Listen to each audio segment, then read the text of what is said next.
Nahulog sa gilid ng Provincial Road ang isang 6x6 truck na may kargang tubo sa barangay Punit Benito Silven pasado alas 2:50 ng hapon nitong Enero 3 matapos umanong magkaaberya sa kambyo habang paakyat ang sasakyan. Ayon sa Benito Silven Police Station, ang truck na minaneho ni Fernando Agacer, residente ng Zone 3 San Mariano, Isabela, kasama ang pahinanting si Laylord Rosante. Ang pahinanti nito nang mangyari ang insidente. Sa panayam ng Bombo Radyo Kawain kay Police Captain Ronnie Hiranya, ang Acting Chief of Police ng Benito Silven Police Station, sinabi niya na binabagtas ng truck ang Provincial Road patungong San Mariano, Isabela nang mag-switch umano sa low gear ang driver sa bahaging pataas ng daan. Gayunman, hindi pumasok raw ang kambyo nito dahilan upang dumausdos pababa ang truck hanggang sa tuluyan ng mahulog sa gilid ng kalsada. Tinatayang nasa 1 hanggang 2 metro ang lalim ng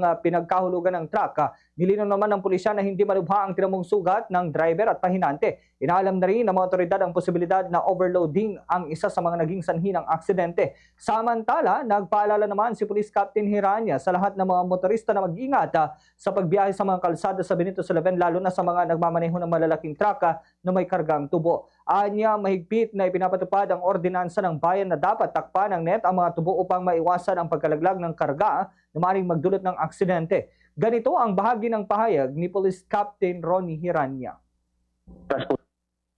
Ito ang provincial road na papuntang San Mariano.